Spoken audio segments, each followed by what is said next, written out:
Welcome to Parentless. Please note that in this show, you may hear graphic descriptions or language that may not be appropriate for everyone. Listener discretion advised. I'm Louisa Vilardi, and I'm from New York. Originally grew up and, raised in New Jersey, lived there until I was about 30, then got married, moved to New York. And I have a wonderful husband named David and two really cute boys, Mario and Charlie. I was a teacher for 11 years. I taught high school English. I was a managing director for the theater in the high school. And then after I had Charlie, I took a leave. I took a maternity leave. And that lasted, that maternity leave, I don't know how long that leave was, but I ended up leaving the school for 2 years. They held my position for 2 years, which was very nice of them. And then I got pregnant with Charlie, so I resigned. And now I raise my kids, I write, I do a little photography, and I'm still very involved in theater, different capacities, whether it's writing a play or directing, but I'm involved in all different capacities of theater. This is a FatKid Production, you city.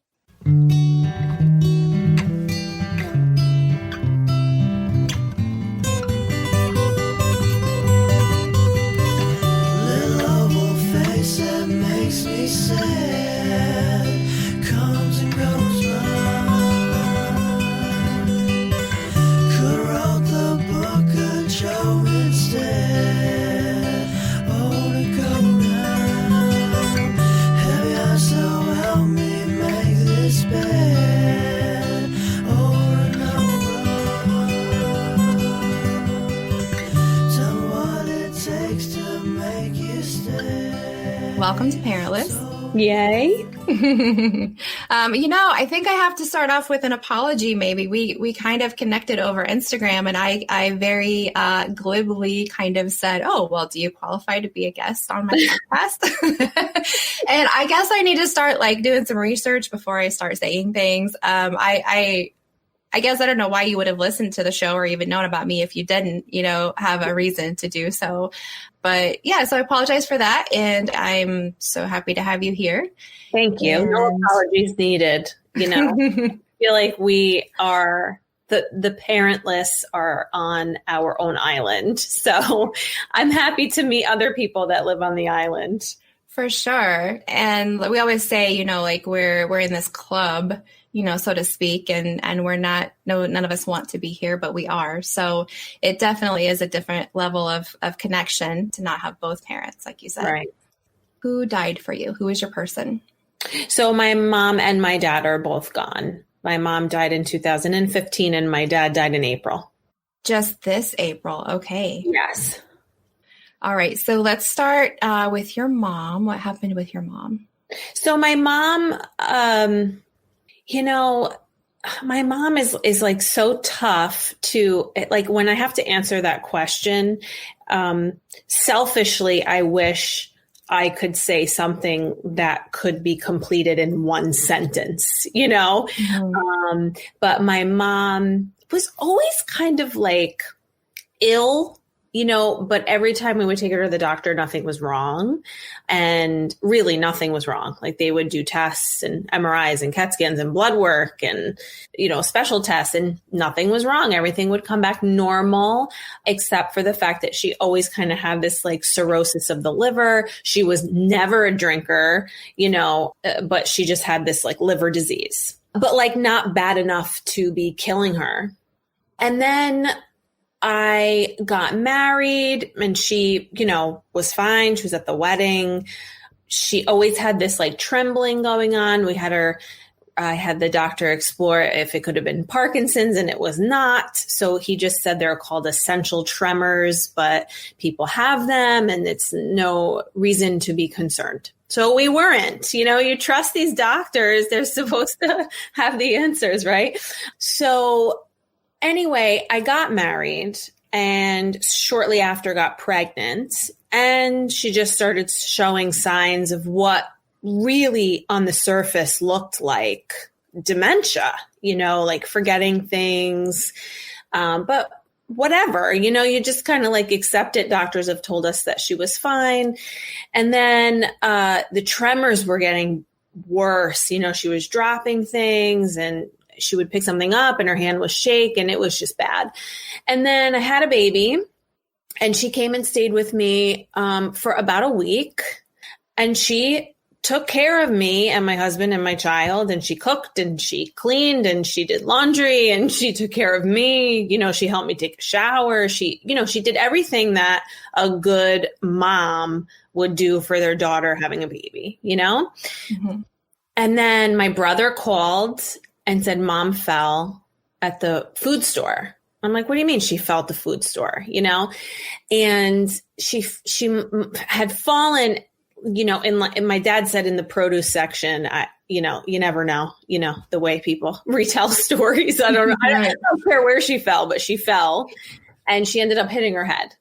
And ambulance came, took her to the ER, and I had just had a baby, and I lived about an hour and 20 minutes from where they were in New Jersey. So, my brother was like, don't come down until we figure out, if anything is wrong. And then he put my mom on the phone, and my mom was like annoyed that she was in the emergency room. She was totally fine. She was like, I just want to get out of here. I want to get home. There's a Lifetime movie I want to watch.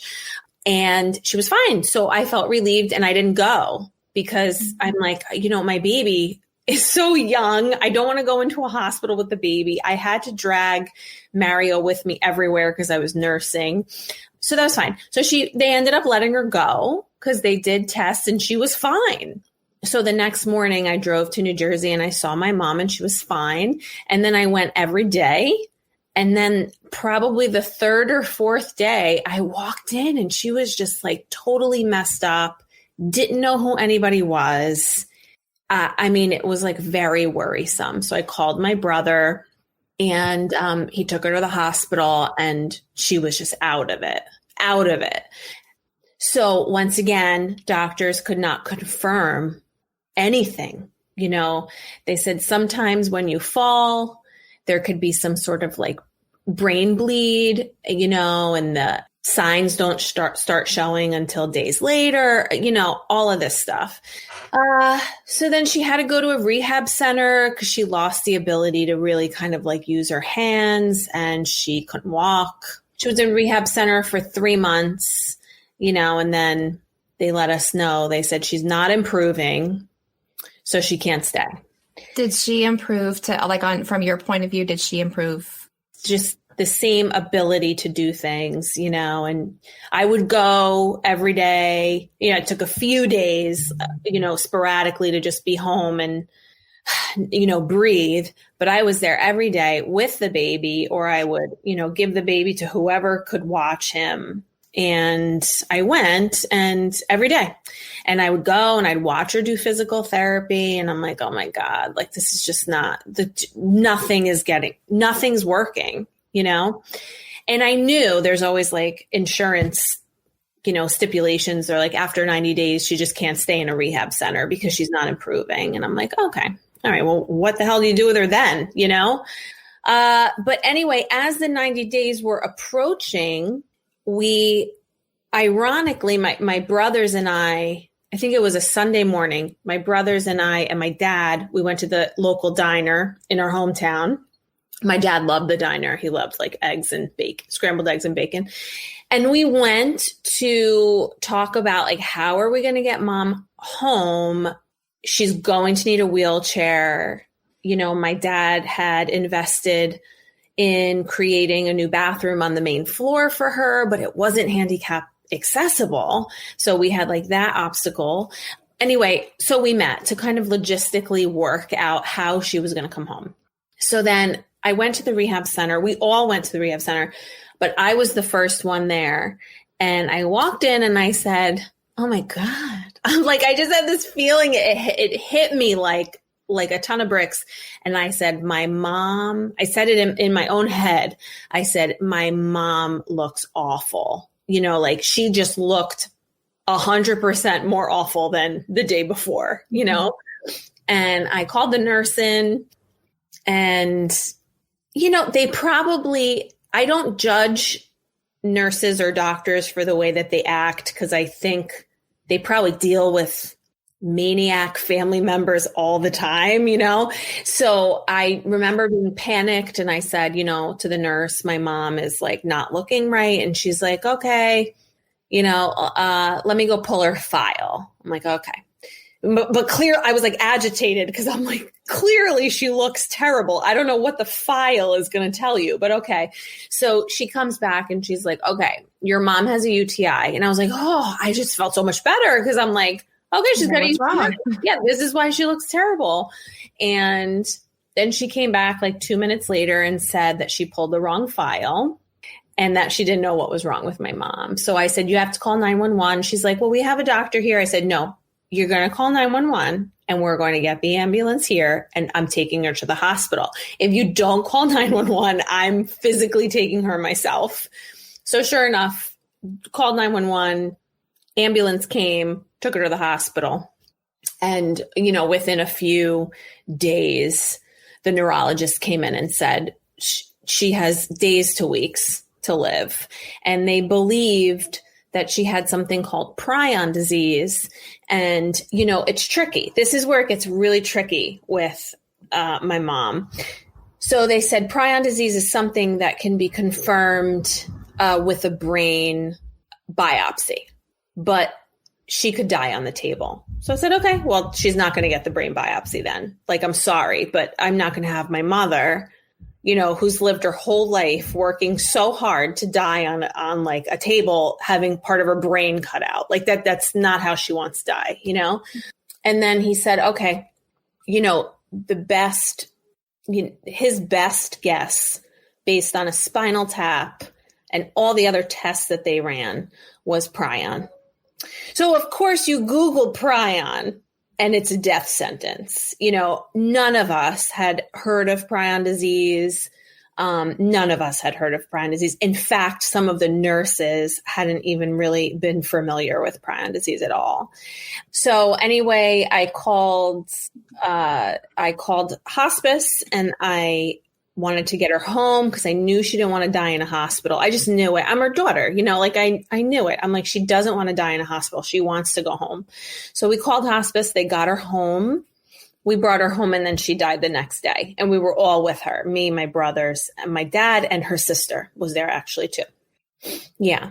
So see, it would have been easier for me to say, oh yeah, my mom died of blank, or my mom had a blank, fill in whatever you want to fill in, not that the death would have been any easier, but God, it's a long explanation for when people say, how'd your mom die? Because even if I say, oh, she had prion disease, they're still going to say, well, what's prion disease?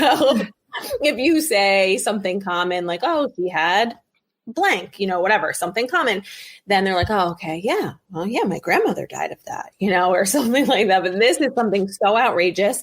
And after she died, there was like special testing to be done on the body to confirm that it was prion. And we did not have it done because no one was knowledgeable on like where they were going to take the body, what kind of testing gets done.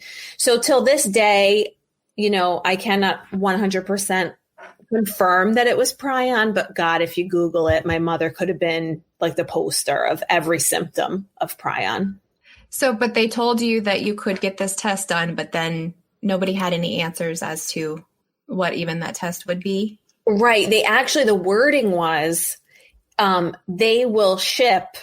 They use the word ship. I don't know who I spoke to, I don't, because, you're in this kind of like, wave of thousands of phone calls and emails and all this stuff. And not really thousands, probably like dozens, but, someone said, whoever it was, I don't know who it was, a nurse, a doctor, whoever said they will ship her body to Syracuse. And I'm like, no, like nothing's being shipped. Like she's not an Amazon package, she's a body. She's my mother. And I just felt very uncomfortable, with that. And it was a decision that we had to make and we wanted to bury her, wanted to have an open casket. And, you know, it was like, they couldn't answer that either. You know, if we would be able to have an open casket, like no one had answers. And I said no. So on her death certificate, it says dementia and I believe liver disease. It says two things, but they had to go with what she definitely had. And she definitely had dementia and she definitely had liver disease. So I guess medically, that's what they had to put down. Wow. Yeah. So it was awful. It was an awful, awful end of life. She was comfortable at the very end, but it was an awful. Honestly, what I keep thinking about right now is the fact that I mean, did you have your baby with you when you went to get her?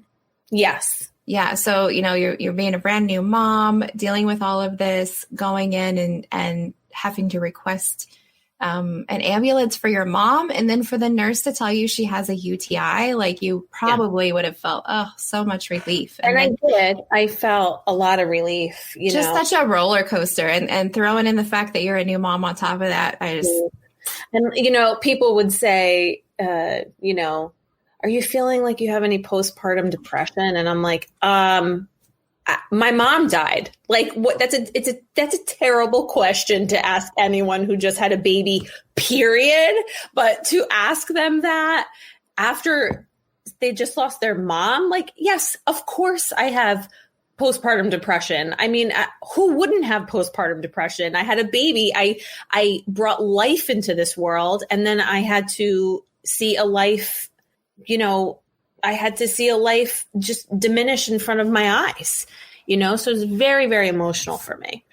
What day did your mom die and what was significant about that as well? So she died on November 18th. It was very late at night and it was about an hour before my birthday, which is November 19th. And that was just awful, you know, because I'm like, oh, Jesus Christ. And then, you know, the next day people came to the house and like nobody knew what to say to me. It was so weird, you know. Happy birthday, and I'm so sorry. Yeah. Right. Some people didn't want to say happy birthday. And then like I'd get a text from them later saying like, I'm sorry I didn't acknowledge your birthday, but it's like, you're supposed to say happy birthday, but it's not a happy birthday, but it is a happy birthday because you're alive. And I'm just like, just stop talking, you know, just, it's okay. It's okay. I read your article. I guess let's talk about that a little bit. Yeah, I wrote that article mainly because, you know, when you try to talk to people about grief, it's just like, sometimes it's just impossible. It's usually uncomfortable, you know. So I just wrote it, you know. I mean, I'm a writer, so it comes naturally for me to write something like that.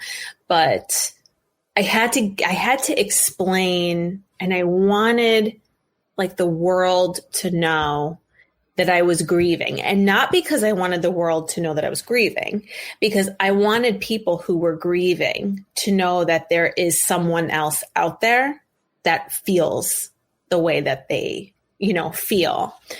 That was the hardest part. You know, I'm married to somebody who has two very healthy parents, you know, and most of my friends still have their parents, you know, so it was becoming very difficult for me to find people to talk to, you know, and I couldn't find people to talk to because I would find someone like in their 70s who would say, oh, well, I just lost my mom. And I felt like saying, you know, that's great. You know, I wish I was 70 something when I would lose my mom, like not 30 something, you know, like I feel like I feel like I was so gypped out of time with my mom. But, you know, my article was just to let people know that you may never have answers to what happened or the way you feel. And that's okay. You know, and sometimes you have to live the questions in the sense of just live them and sit with them and let them settle and accept them, you know, just like I don't know what my mother really died from. sometimes people lose people who have been like murdered and you don't know who killed them, and it's like, do you spend the rest of your life searching for an answer, or do you kind of just live with that question? And, living with questions, and I'm not telling anybody that living with these questions is easy, it's torture actually, because I am very regretful that we did not do those tests. And that's very torturous to live with that. Because on one hand, I know that if my mother could talk to me from heaven, she'd say, thank you for not doing the tests. But I am regretful because I wish I had an answer, And I just wanted people to understand that I was tortured, and it's okay. It's okay in the sense of like, I am a human being that's going through what you're going through, and it's okay. Like I said, when we started, this is an island, and I just feel this happiness when I meet somebody who is going through what I'm going through, because I don't feel so alone on the island, Mm-hmm. Sometimes, when I'm talking to somebody and I just randomly find out that they do have a parent that has died, I probably get like a little too excited. I'm like, oh, let's talk about it. We'll be right back. If you have a story you'd like to share, please give me a call at 623-396-6069. You don't even have to talk to me if you don't want to. You can leave a voicemail. You can send me a letter at parentlesspodcast@gmail.com. Thanks again for taking the time to stop in. Well, just a personal question. I want to know, like, how, like, did you wrote the article on your own? And I wrote my article on the own, right. And at that time, the Huffington Post had a contributor forum. So I did it on there, and it was published through them. And then Scary Mommy picked it up and changed the title. And the title, I mean, I love Scary Mommy, and I love the stuff that, they do for me, and they've published a few of my things. But I guess because of like a search engine, no one is going to search live the questions. They're going to search like mom dying or something, or grief, or mom died grief, or something like that. So they changed my title to something very bland. It's like my mom died 3 years ago and I had an ectopic pregnancy and I'm not over it. Like it's like SEO, like buzzwords, Well, I didn't know that they could change the titles, but I guess they would have that opportunity to do whatever they wanted. They do. They have the authority to change the title and edit, which, listen, if it drives more traffic, I get it, Right. Have you made money from them publishing your stuff, or do you just get traffic to your nothing? No, I mean, traffic to my website, maybe, I know that a lot of people have reached out to me through the years and contacted me saying they don't feel so alone after they read the article. I've had speaking opportunities because of the article. So that's fine. I mean, listen, if I write the next New York Times bestseller, I expect a hefty check in my mailbox. But, writing about my mom and stuff, these are just like, journals that I just want to share with the world, Yeah, that was just kind of always a question. I read those articles and I like them a lot. And so I just didn't know. There are other sites where you can make money.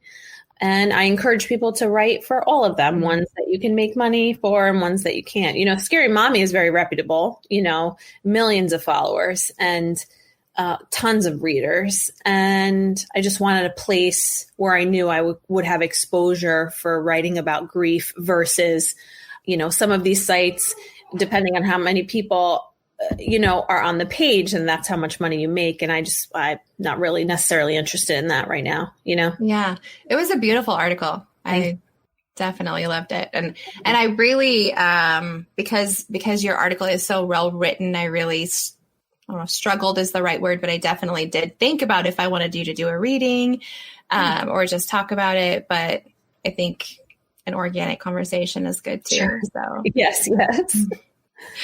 All right. So let's talk about your dad. How old was your dad when he passed away? My dad was 80. He turned 80 in February, and then he died in April. And my dad had a really even mix of Parkinson's and dementia. And he rotated between my home and my brother's home. But ultimately, at the end, he was in my home. He was here with us when he died. Unfortunately, he died during quarantine. That was very difficult. It was very hard. He did not die of the coronavirus, but that doesn't make it any easier. But we did have, I can't even call it a service, but something virtually. No, nothing virtual. We went to the funeral home. We had an open casket. My brothers were there. Our spouses were there. Some of our children were there. I left my kids home. They're very young. And two of my brother's friends came to the funeral home and paid their respects. And then that was it. My son is making weird noises. I apologize. And then we went to the cemetery, and the kids were not able to get out of the car, but my brothers and I were with our spouses, but we had to be 6 feet apart. And then a few family members and one of my girlfriends were there, but they were standing very far away from us. And that was it, and now we're having a memorial mass in November. Obviously no body. He's been buried already. And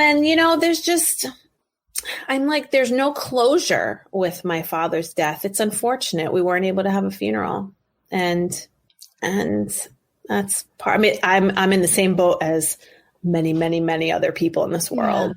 Are you a hugger? I personally don't physically like hugs, but in those moments, yes, I wish I needed like 150 Italians wearing black, hugging me.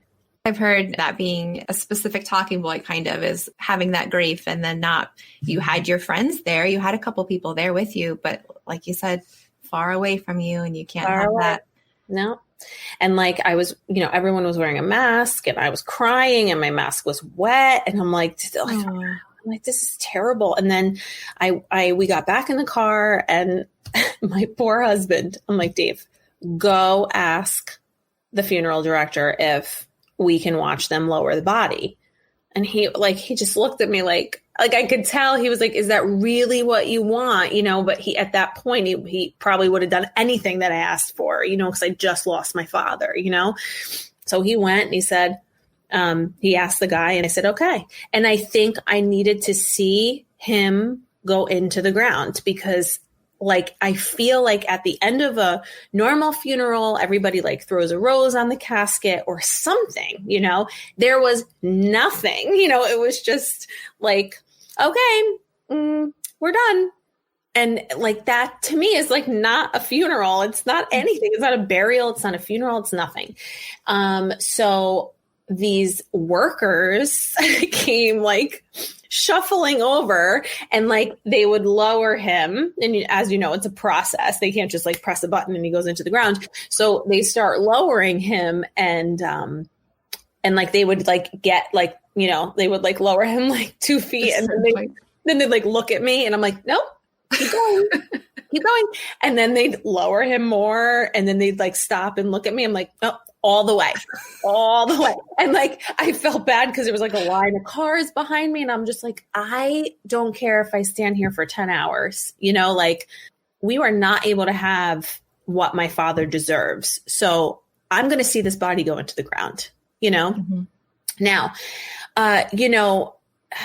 probably everyone around me thought I was crazy, but I don't care, because that's what I needed to know, that it was the end, it was the end.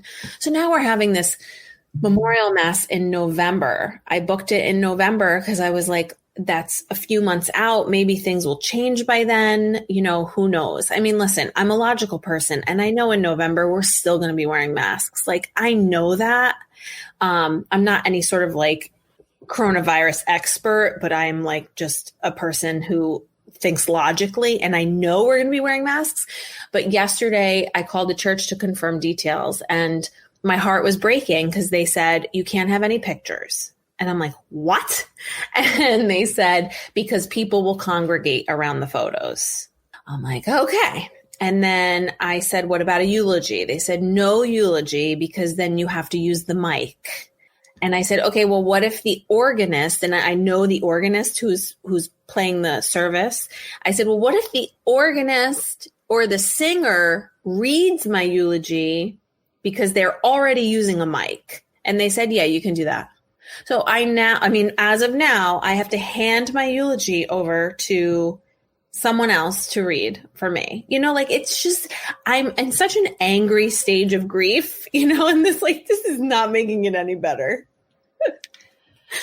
That is great. I mean, it doesn't matter if someone's singing into a mic or if they're reading into a mic. I mean, if you're already using a couple mics, you might as well throw another one in there. Right. And I also, at this point of my own grief,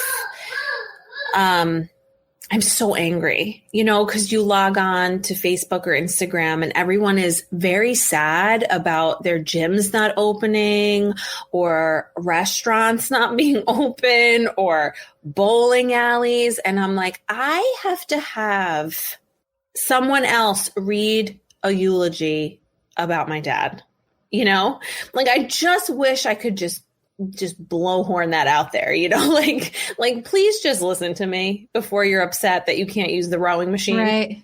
Do you already have it written? No, I don't have it written, but I think to myself, should I just post a video of it online? That way everybody can see it, which is it's a good, to me, that's a good option. But I also feel like a eulogy is an intimate thing that you share with these people that are there to share this moment with you. That's how I feel.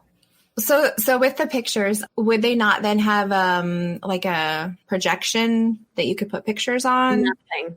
You can't. I said, can I just blow up like a poster size foam board picture and put it in the front, like right by the altar where nobody will go? They said no. And I said, what about a program? No program. So listen, I get that they're following the rules, but they're handing out the Eucharist. So that bothers that. I don't know what that is. What is they're handing out the Eucharist, Okay. Eucharist is like this little wafer that they give you and you eat it and then you can drink some wine. Obviously they don't do the wine anymore because people were sharing a cup.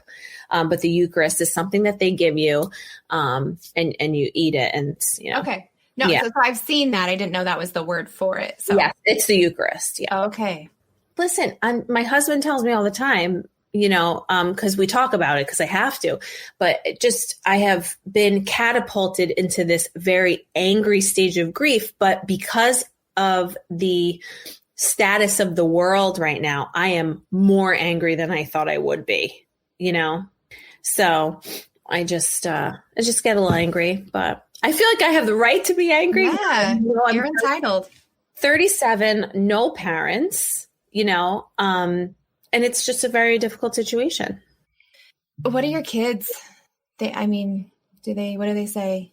So my oldest, who's 5, he obviously, remembers my dad. My dad lived here, so both of them had a very close relationship with my dad. My 2.5-year-old, I just don't know what he thinks. I do bring up my dad to them, but the 2.5-year-old doesn't really engage in the conversation. But the 5-year-old, he'll say things that, sometimes he'll say things that just freak me out. Like he'll say, what? Why do you miss?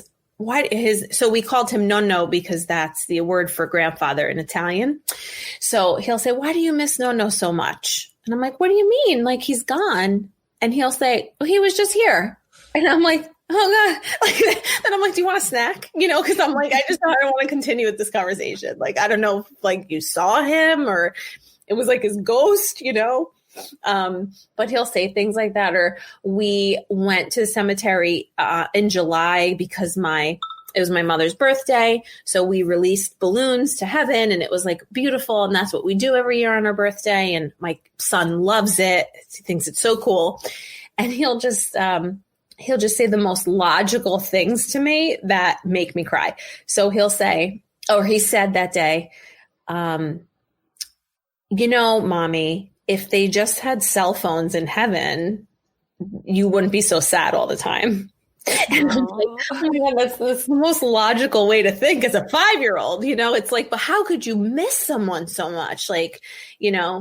And he did ask one time, like, do they let you take your cell phone to heaven? And I was like, no, like there's really bad service in heaven. So they don't let you take your cell phone, Yeah. But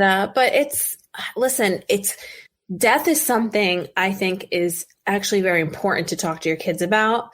Depending on their age, like I said, my 2.5-year-old, I probably could talk about it for an hour and he'd just be like, can I have chocolate milk? I don't think he would want to engage, but I do talk to my 5-year-old often about heaven, angels, and it comes with questions that you have to be ready to answer creatively, honestly, but creatively. And we do talk about it often. And I think that it's also important to talk about grief with your children at the appropriate age, because I am grieving and Mario, unfortunately, has watched his mother grieve his whole life, and he, mentioned something to his teacher in school, said, Mommy cries in the bathroom, and like the teacher had to say something to me, like, because she was like, I don't know if he's making it up, and then the human part of her was like, are you okay? And I had to kind of like explain to her that, yes, I do cry in the bathroom. He must have caught me a few times, But yeah, so sometimes you have to cry privately. Like I said in the article, there's public grief and then there's private grief. And those are like my private grief moments where the elephant on my chest is so heavy that I can't even get words out if someone said to me, are you okay? But then there's public grief where like I want to let everybody know that I can't read a eulogy at my dad's funeral. Like I want to let the world know. So. Do you ever cry in front of your kids? Of course, sometimes they'll do something and it will make me cry because my parents are not here to see it, So, and there's only so many times you can tell my son that I have allergies because, Nice. Yeah. I'll have to use that one. Yeah. I'm not normally a big crier. And I think, I've probably spent a lot of years just not dealing with anything. And I think it's kind of coming now that my kids are getting older. And anyway, so I have a lot of reflecting that I do. And so I'll just have some sad days sometimes. And then normally they don't notice. I just realized that they're just starting to notice because my son was like, you never cry. Are you crying, Mommy? I was like, oh, just... I didn't have a good answer though. So allergies is a great answer. Allergies. Yeah. I don't know. But sometimes I just am honest and say, yes, I'm sad, Did you, while you were caring for your dad, did you have a job outside the home? Well, I freelance, as a theater director and I do some photography. So I had like some random things going on and I was just writing, from home. And so, I'm primarily a stay-at-home mother. So, but right. But you still, you're still being a mom. Oh, sure. Yeah. That was like really the hardest thing. I did have help. I had people come in shifts for 24 hours, but as much as they were helpful, I never like slept. I constantly woke up to check on them. And, it was like having a third kid, So, and my dad wanted me, my dad wanted, if he needed to get up, he would yell for me before he'd ask the caregiver. And I just, I don't know how many times I've told him, I'm like, we're paying for them. Like, just let them help you up. Like, please. So. Okay. So how do you feel like your life has been changed by the death? I mean, okay. So I feel like I've aged. I look at myself in photos or, all these Zoom meetings that we have. And I'm just like, who is this? Like, who is this? And it's like, I don't even recognize myself sometimes, physically and even emotionally. I'm so cut off from certain things. I of course I don't want people to think I'm an angry person, but I mean, I am, right now I am. I don't walk around like punching things, but I'm just like angry. If I go to a restaurant, I still won't go inside anywhere, but New York has outside dining. And like, if I go to a restaurant and anybody resembles a mother and a daughter, I'm like in the bathroom crying, but like angry crying, it's very hard. It's hard, but I hope to soften after some time. We'll be right back.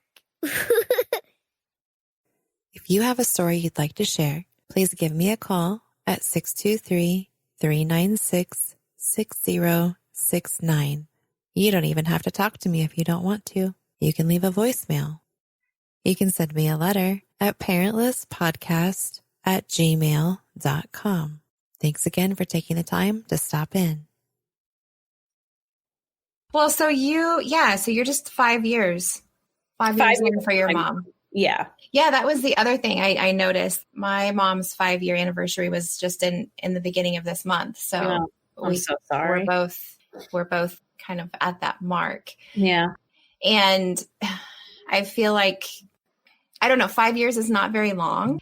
And for me, life has just kind of flown by. And now we're kind of at a point where, okay, all right, let's start like realizing what has happened. And you don't have a mom, your kids don't have a grandma. Like, so yeah, I didn't know if you felt the same that now, but now you have to deal with your dad's loss too. Yeah. Just when I felt like I could manage the day, or starting to feel like I could manage the day, my dad just got so bad. He was just sick and he couldn't walk and he was like having to wear a diaper, and it was just like no quality of life, really no quality of life. But my brothers came, they slept here, the few nights leading up to his death. And we were able to be with them.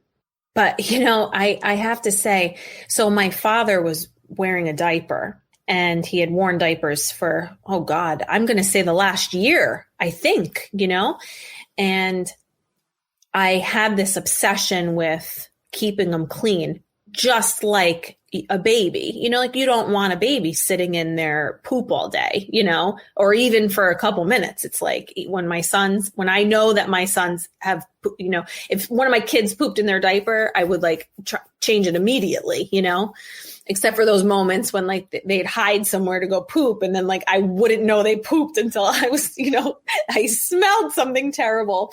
But, my father, he had a terrible fever at the end, and the only way to give him Tylenol was rectally, and the nurse taught me how to do it. The hospice nurse taught me how to do it. And, that was the only way to get his fever to go down. So I had done it a couple of times over those like last few days. And then right before my father died, he pooped, and I'm like, oh, we got to clean him. I told my brother, I'm like, we got to clean him. I can't let dad sit and poop.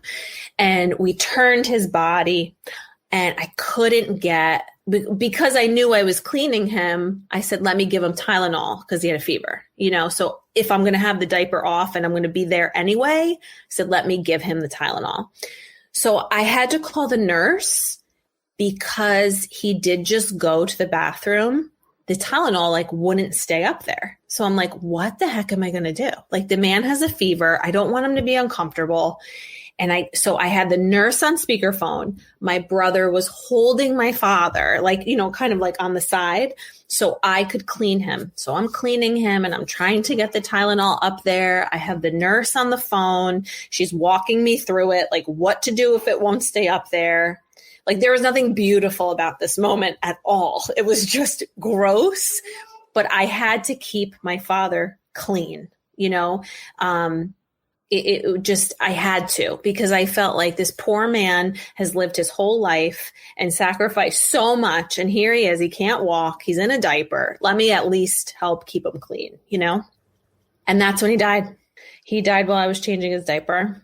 And I had to tell the nurse, like on speakerphone, my dad stopped breathing. And then she came right over, but I do say, because this is the honest truth, my father would not have wanted to die with a poopy diaper. And my mother would have really been mad at me if I let him die with a poopy diaper. So I feel like that is the epitome of what a good daughter should do right before their father dies, Yeah, I think so. Yeah.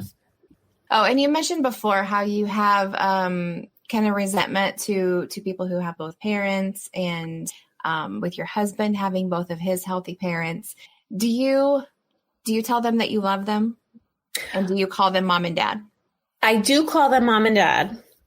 I will not change their names in my phone. They're still Mr. and Mrs., with, Mr. and Mrs. Vilardi. But I've never wanted to change their names in my phone, because one of the things that I miss about my mom calling or my dad calling is that it would come up as mom or it would come up as dad. So I think it would freak me out if I had changed their names, and they called me. But I do, in person, I do call them mom and dad. So we talked about your children and we just met little Charlie. Yes. So for me, I really feel like I had my first son probably for about a year, and then my mom passed away. So I didn't feel like I had much time with her being a mom. And that's where I really start to feel like I could understand her a little bit more because of what she would have had to deal with in being a mom. So I know you didn't have much time at all. So I guess, did anything change the way that you parent after you lost yours? Oh, yeah. I mean, I just try to be as present as possible. And, I missed a good chunk of Mario's life. I'll look at a photograph from when he was 6 months old and I'm like, I don't remember that stage. I don't remember that outfit because I was out of it after my mom died, and I just remember, there's a part of, I believe that there's just parts of grieving that you just don't remember. There's phone conversations I don't remember. There's people I saw that I don't, people are like, oh, remember when I came to your house? I'm like, no. They're like, I brought you a blueberry pie. I'm like, I probably ate the blueberry pie. Don't remember it was from you. So, that makes me a little sad, so when Charlie was born, I was much more aware of the milestones and the moments with him. So Right. I get that. Yeah. So there's even some pictures I'm in when Mario was a baby. I don't remember like even being there. When I can't remember things, I feel like such a failure, maybe. Oh, or yeah. let down. So yeah, that could be one of the reasons you cry, just sitting there looking at that picture. Yeah, it's really tough. And, you try explaining that to someone who has not ever grieved and they really think you're crazy. They're like, what do you mean? You look at a picture and you don't remember that you were there. It's exactly what I just said. I don't remember being there. And it's just, grief is so different for everybody. Grief is so different for everybody. And this is just the way that it was for me. And I am so thankful that you're able to have your writing ability to share that with everybody. That's awesome. Yeah. I think everybody should just attempt to write something about the person that they've lost or the people that they've lost. And if not, to show other people, but just for yourself. You know, sometimes when you write things down, you can go back and, you know, see the progress that you've made too. Like if you journal about how you feel, you know, you can go back in 5-10 years and say, wow, like I am so proud of myself, or, you know, I have made such strides, or, you know, it's good. And also I think that people who are grieving, they want to hear other people's like grief story, you know, because it makes them feel so, you know, I was in a bereavement, hospice has this wonderful program where, you know, they have this bereavement group session that I'm part of. And we, you know, met a new member who came on. She just recently lost her dad. And I saw her young daughter like running, you know, in the back of the Zoom call. And I was like, this girl's my best friend. You know, I'm like, this girl's my best friend, and I'm sending her a Christmas card. Complete stranger. She was new to the group, you know, but she has 2 children, you know, and just lost her dad. And I just felt very connected to her, you know, and I told my husband that too. And like I said, you know, when you say these things to someone who hasn't been through it, it's so hard for them to understand. You know, imagine like I come through the door and I'm like, oh my God, I just met a girl that I want to be best friends with, you know, and it's like to him, I mean, he didn't say anything. I just met her on Zoom too. I mean, we really like haven't. Yeah. But you know, you just feel a connection with people, you know? Yeah. So that bereavement group, I just remember being offered something from the hospice. You know, they were like, oh, do you want us to call you and check on you? And I don't like to talk about my feelings. So like, I was like, oh no, that's not for me. No, thank you. Yeah. Yeah.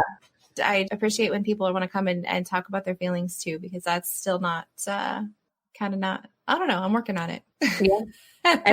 and you may never be ready, you know, but I don't know. The same thing with writing. I just recently started to write out some stuff and I was like, oh, this means I have to, okay, well, that's, this is not the funnest thing, but like, yeah, it's, I would like to look back and kind of see throughout the years. Yeah. And you don't ever have to look back, you know, sometimes you just write something and put it away. But I do think it's important to write things down. And also sometimes I write things down and I'm like, oh my God, I feel this way. You know, this is really how I feel. I don't want to write out the crazy. Like, I just need to like keep it like in. I don't need to have it. What if I died? And then all of these things that I wrote was just there for my family to find. That would not be good. Well, I mean, they might love it because it's like a part of you that they didn't probably know about. And the other thing is this whole like angry stage that I'm in. It's safer, much safer for me to write it down and never show anyone because I could come off as like, you know, offensive, or especially in the state of where we are right now as a world. If I say the wrong thing or reference the wrong thing, it may come off as offensive, you know? And I don't want to do that. So I just write it down. I feel like you have a little bit of leeway though. When, you know, when people are talking about their gyms to be being closed in their restaurants, like you have like a smidge. It's okay. All right. So what's one thing that you would say to your parents now? What do you want for dinner? Just want to like have dinner with them, you know? Yeah. Just have a normal day back. Is there one thing that reminds you of your parents? Well, my dad loved Hershey bars. And I'm so glad you asked me that because my dad loved Hershey bars. So every time I see Hershey bar, I think of my dad. But I was with my oldest brother the other night and I said, hey, I want to give out Hershey bars at the memorial mass. And he was like, why? And I'm like, because dad loved Hershey bars. And he goes, he did? Like, he goes, he never ate chocolate bars when he lived here. He really liked ice cream. And I'm like, okay, well, he really liked Hershey bars at my house. But it's funny because I'm like, you know, even my other brother knows that he loved Hershey bars. So here's like my oldest brother. And I say this and he's like, dad liked Hershey bars. You know, it just was such a it was a very funny moment, you know? And I really embrace those humorous moments when you can find those comedic pockets during grief, I feel like you just have to like grab onto them, you know? And I feel like that speaks to too, like we kind of all have a different picture of our people. So I can, that's so funny. But it's just bizarre. Even like my friends, if they'd come and see my dad, they would bring him a Hershey bar, you know? So it wasn't just like I'm living in this world of like thinking that my dad liked Hershey bars. No, he liked Hershey bars, you know? Yeah. Yeah. So do you ever just pick up a Hershey bar? I'll pick up like a Hershey Kiss, because if I pick up the whole bar, I'll eat the whole bar. So I'll just pick up a Hershey Kiss. That is true. Do you have any coping mechanisms that work for you?